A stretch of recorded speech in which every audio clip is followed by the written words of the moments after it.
Assalamualaikum warahmatullahi wabarakatuh. Perkenalkan, nama saya Risa Astiani Nurjaini dari Prodi S1 Administrasi Rumah Sakit semester 2 Stikes Muhammadiyah Bojonegoro. Di sini saya akan menjelaskan tentang entrepreneur, leadership, dan karakter iman, Islam, dan ihsan. Pengertian dari entrepreneurship. Entrepreneur adalah tidak hanya tentang bisnis, tetapi juga tentang bagaimana seseorang mencapai tujuannya meski dihadapkan dengan ancaman, tantangan, hambatan, gangguan, kelemahan, dan bahkan keterbatasan. Setiap orang memiliki impian dan impian itu harus diupayakan untuk diwujudkan. Untuk mencapai tujuan, kita perlu memiliki platform dan roadmap dalam kehidupan. Kita ingin menjadi manusia yang baik-baik di dunia maupun di akhirat. Dan inilah yang menjadi roadmap. Impian-impian kita adalah langkah-langkah untuk mencapai tujuan utama kita. Kehidupan di dunia dan di akhirat saling terkait. Dan untuk mencapai kehidupan yang baik di akhirat, kita perlu melewati kehidupan dunia. Itulah mengapa upaya dalam kehidupan dunia sangat penting. Ada tahap-tahapan yang perlu dimulai dalam mencapai kehidupan yang baik di dunia maupun di akhirat. Misalnya, untuk pergi haji, kita perlu mendaftar dan memenuhi syariat-syariat tertentu. Ada biaya yang harus dikeluarkan, tetapi juga ada pihak yang membantu menanggung biaya tersebut. Selain itu, kita perlu menjaga kesehatan dan melakukan persiapan lain. Contoh entrepreneur yang pernah saya lakukan.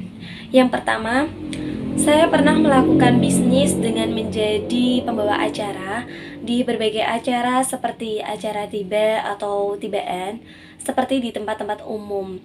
Dan saya dulu itu pasti ada yang meremehkan saya, tetapi saya tidak pernah mendengarkan karena saya yakin dengan diri saya sendiri, pasti saya bisa. Dan di setiap saya selesai mengisi acara, pasti selalu diberi amplop yang berisi uang. Dan keinginan saya menjadi pembawa acara itu sudah dari kecil. Jadinya alhamdulillah ini bisnis saya masih berjalan dengan lancar, tetapi banyak rintangan dan omongan orang-orang yang tidak suka dengan saya, atau bisa disebut dengan iri. Saya selalu bersikap bodoh amat dan selalu yakin bahwa saya akan sukses dalam bisnis. Yang kedua, saya pernah juga punya impian untuk melalui bisnis peternakan ayam. Dan pada waktu itu saya berpikir bahwa peternakan ayam bisa menguntungkan banyak. Terus saya pernah bilang pada ayah kalau saya ingin sekali merawat ayam dan akhirnya dibikinkan kandang yang banyak.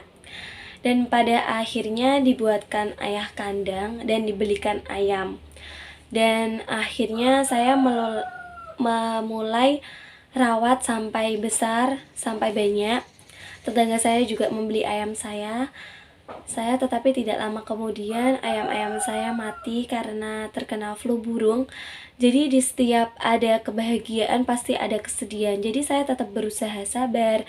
Dan insya Allah kalau saya sudah punya uang yang lebih, saya ingin meneruskan impian saya, yaitu menernak ayam yang cukup banyak karena itu menguntungkan. Yang ketiga, saya pernah memiliki impian membuat produk merek yang kuat dan yang dikenal banyak orang. Kemarin saya pernah melakukan membuat produk jajanan seperti martabak mini dan sosis crispy. Dan itu banyak sekali yang suka. Bahkan saya menghasilkan untung yang banyak. Karena saya selalu mempunyai roadmap.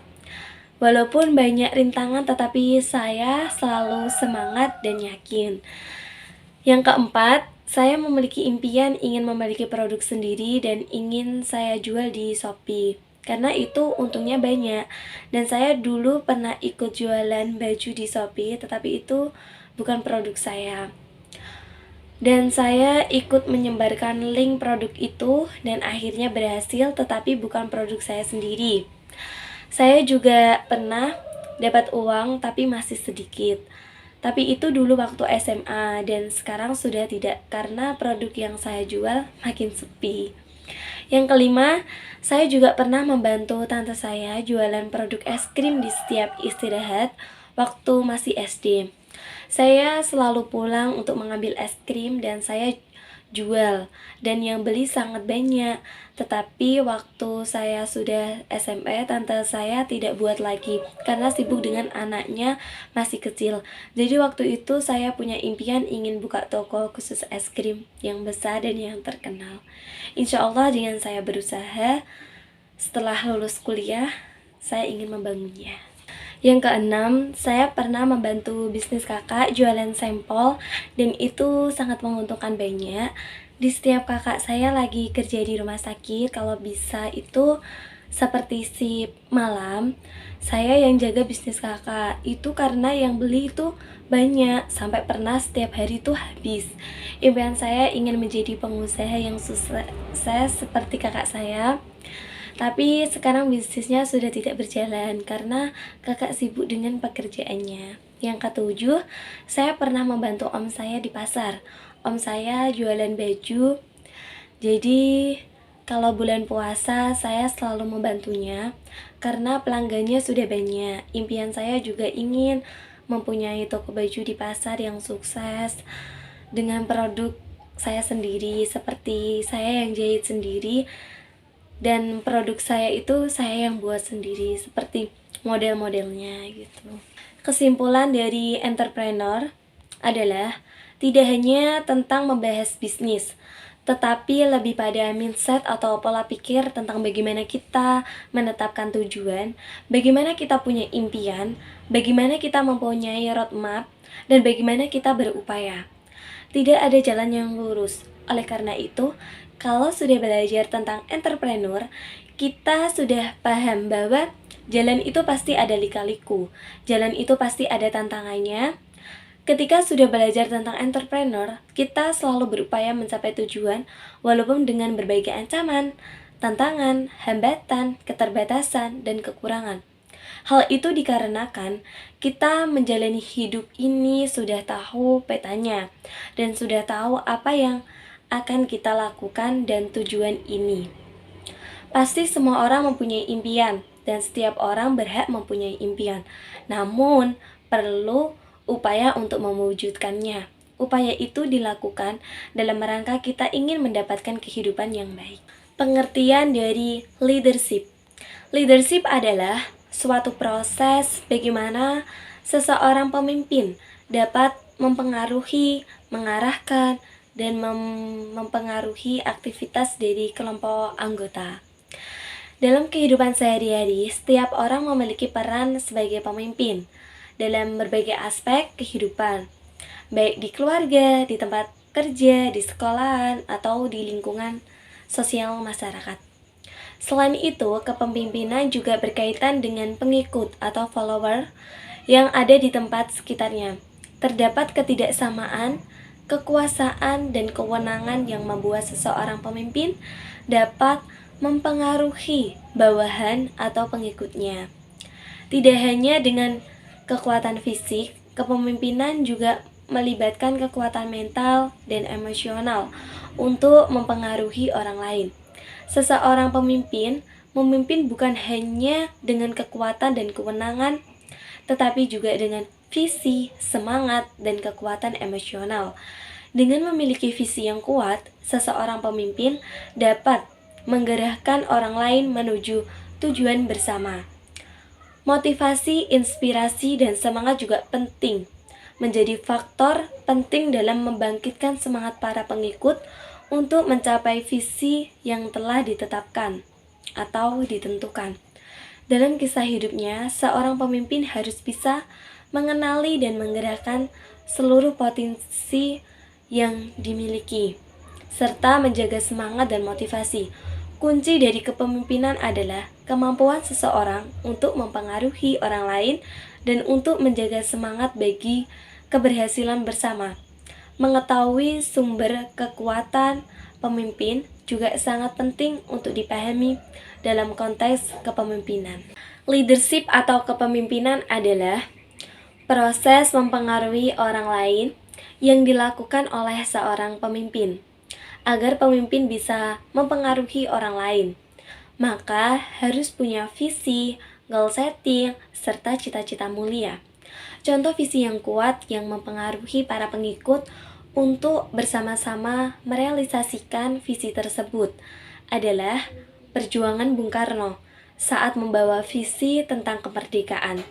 Selain itu, kita juga membahas tentang 4 jenis wadah, yaitu quadrant employee atau pegawai rumah sakit, quadrant self-employed, guru privat, quadrant business, bisnis aksesoris online, dan kuadrat infrastruktur, investasi atau tanah sawah.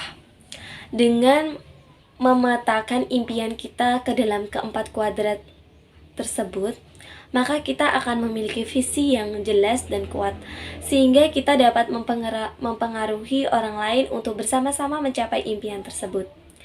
Jadi, tugas kita sekarang adalah bagaimana kita dapat mempengaruhi impian kita di keempat kuadran tersebut. Semoga kita semua dapat mencapai impian kita dan memiliki pengaruh positif terhadap orang lain. Contoh leadership yang pernah saya lakukan, yang pertama, saya pernah menjadi ketua kelas waktu SMP. Walaupun banyak rintangan, tetapi saya selalu membimbing dan mengajak teman agar selalu mematuhi tata tertib di kelas dan selalu mengingatkan hal-hal baik. Dan saya juga selalu mendengarkan aspirasi siswa lainnya. Saya membimbing dengan teladan dan mendengarkan.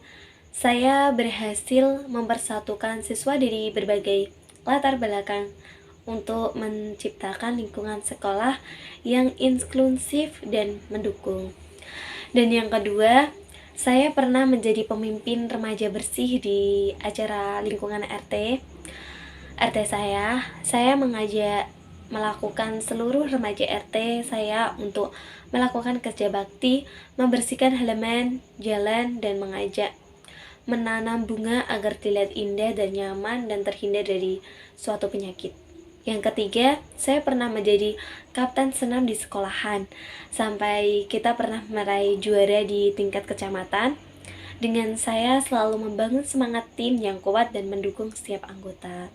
Itu pada waktu SD kelas 5. Yang keempat, saya pernah menjadi pemimpin PJMK di matkul ALC 1. Saya aslinya takut, tidak bisa, dan aslinya tidak mau. Tapi saya sudah diberi amanah dari dosen. Akhirnya saya berusaha memimpin dengan tegas dan mengajak teman-teman selalu giat dalam pembelajaran agar mendapat nilai yang terbaik. Dan saya selalu mengingatkan teman-teman agar selalu tepat waktu dalam mata kuliah tersebut.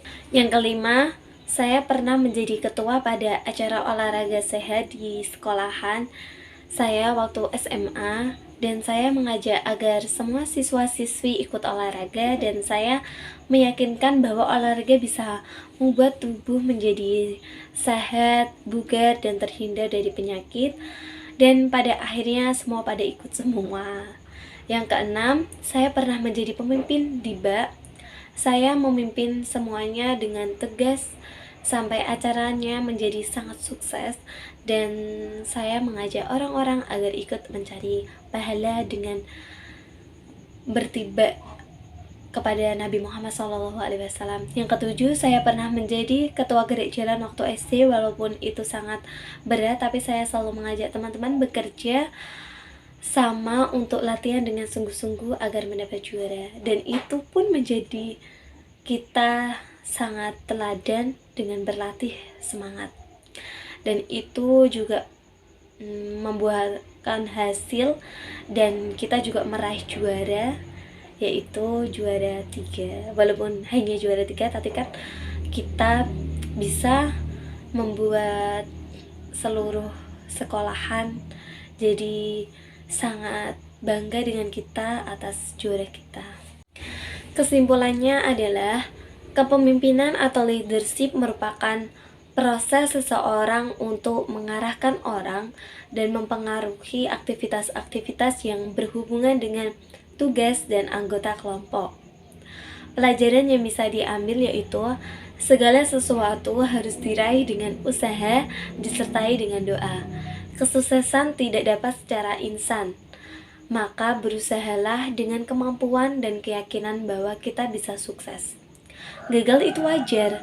Yang terpenting adalah bagaimana kita bisa bangkit dari kegagalan itu sendiri.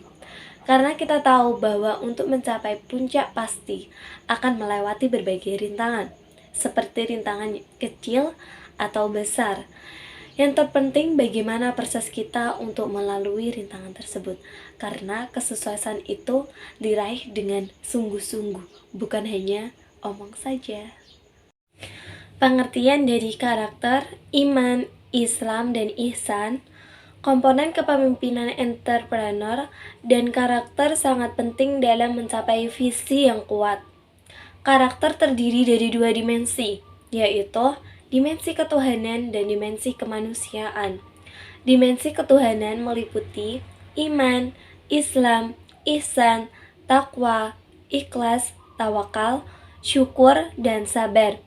Sedangkan dimensi kemanusiaan meliputi adil, baik sangka, rendah hati, tepat janji, lapang dada, dapat dipercaya, hemat, dermawan, berani, silaturahim, dan persaudaraan. Karakter merupakan hal yang penting dalam kehidupan manusia. Dalam karakter, kita memiliki dua dimensi, yaitu dimensi ketuhanan dan dimensi kemanusiaan. Di dalamnya terdapat perilaku dan niat yang baik. Dalam agama Islam, karakter sangat penting. Karakter dapat diartikan sebagai etika atau budi pekerti. Dalam agama Islam, karakter didasarkan pada Al-Quran dan hadis. Karakter bukan hanya tentang perilaku, tetapi juga tentang hati dan niat. Terdapat karakter yang terpuji dan tercela. Karakter berdimensi ketuhanan berhubungan dengan iman, sementara karakter berdimensi kemanusiaan berhubungan dengan perilaku sehari-hari. Karakter selalu diiringi dengan amal soleh. Amal soleh adalah segala bentuk perbuatan yang mencari keridhaan Allah. Ibadah kepada Allah dapat berupa ibadah makhluk dan ibadah madhoh. Ibadah makhluk itu merupakan semua aspek kehidupan manusia seperti bekerja, belajar, dan beraktivitas dalam rangka mendekatkan diri kepada Allah Subhanahu wa Ta'ala. Ibadah madhoh adalah ibadah yang memiliki ketentuan dari Allah. Contoh karakter iman yang pernah saya lakukan. Yang pertama, saya seorang mahasiswa administrasi rumah sakit yang bercita-cita tinggi menjadi administrator rumah sakit.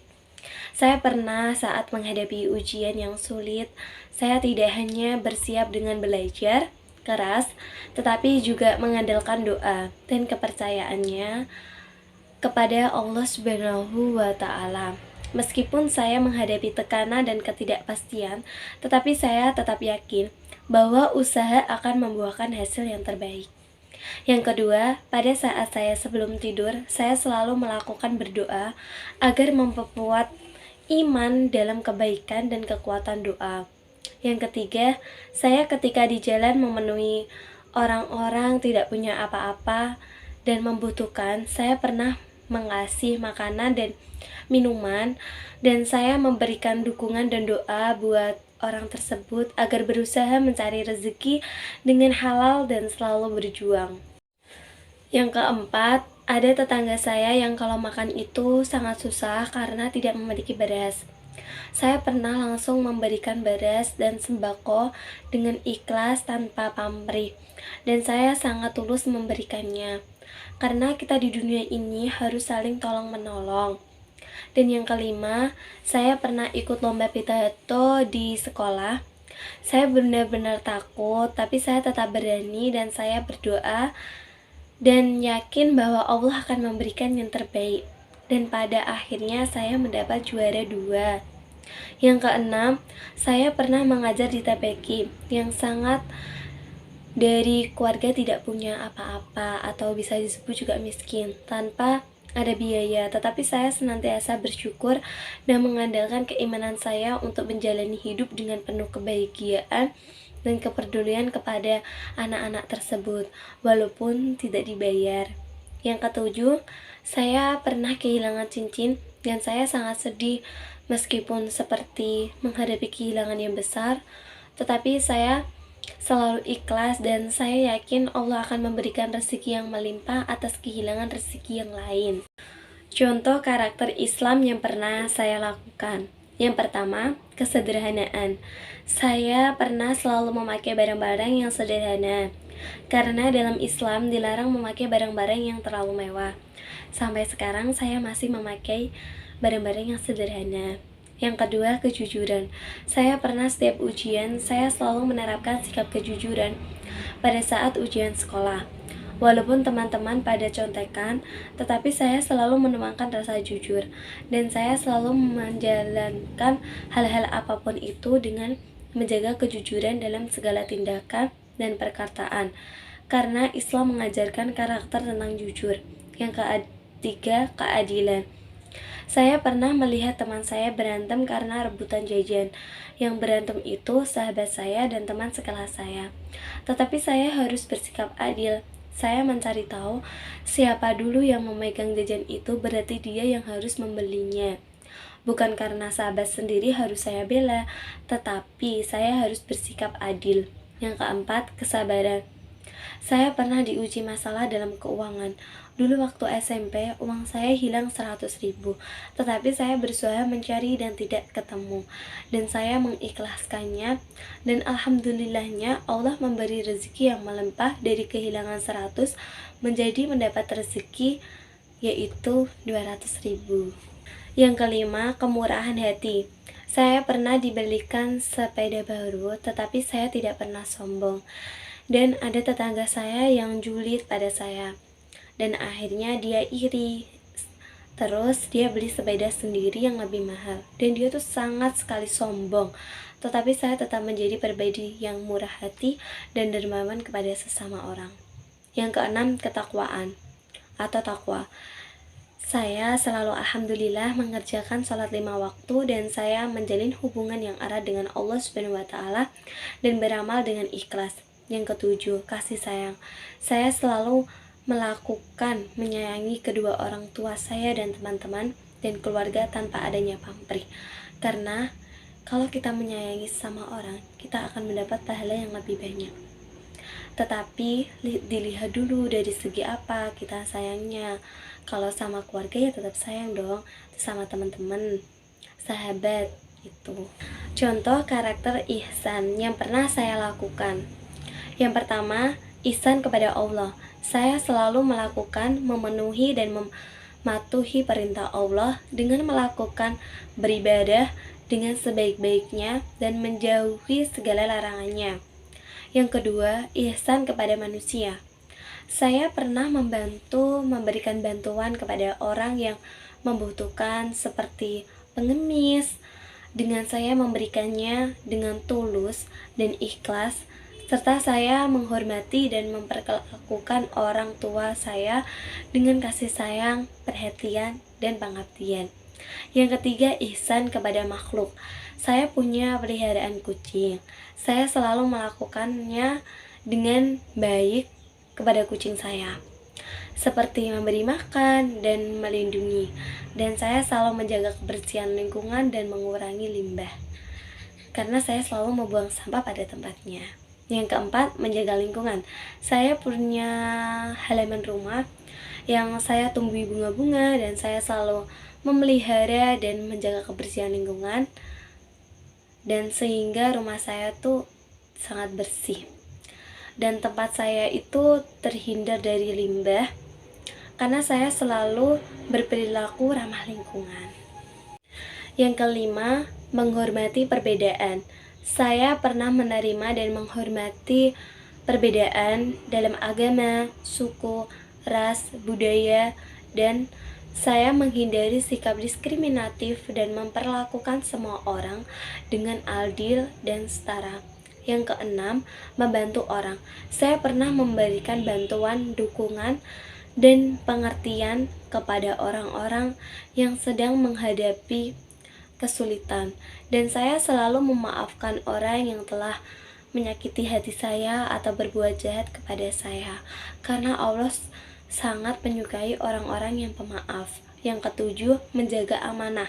Saya pernah disuruh ibu menjaga ponakan saya, dan saya menjaga dan memelihara amanah dalam setiap tugas dan tanggung jawab yang diberikan ibu kepada saya. dan saya berperilaku jujur dan tidak pernah berbohong, karena Allah itu membenci orang-orang yang berbohong. Maka kesimpulannya adalah penting bagi kita untuk memiliki karakter yang kuat dan peka terhadap dimensi ketuhanan dan kemanusiaan. Selain itu, kita juga perlu menjalankan amal soleh dalam kehidupan sehari-hari. Semua bentuk perbuatan kita haruslah mencari keridhaan Allah Subhanahu wa Ta'ala. Setiap individu pasti memiliki kreativitas dalam melaksanakan karakter, baik itu melalui kepercayaan, pengorbanan, atau melalui pikiran. Cukup sekian video saya. Apabila ada kesalahan kata, saya mohon maaf yang sebesar-besarnya. Wassalamualaikum warahmatullahi wabarakatuh. See you.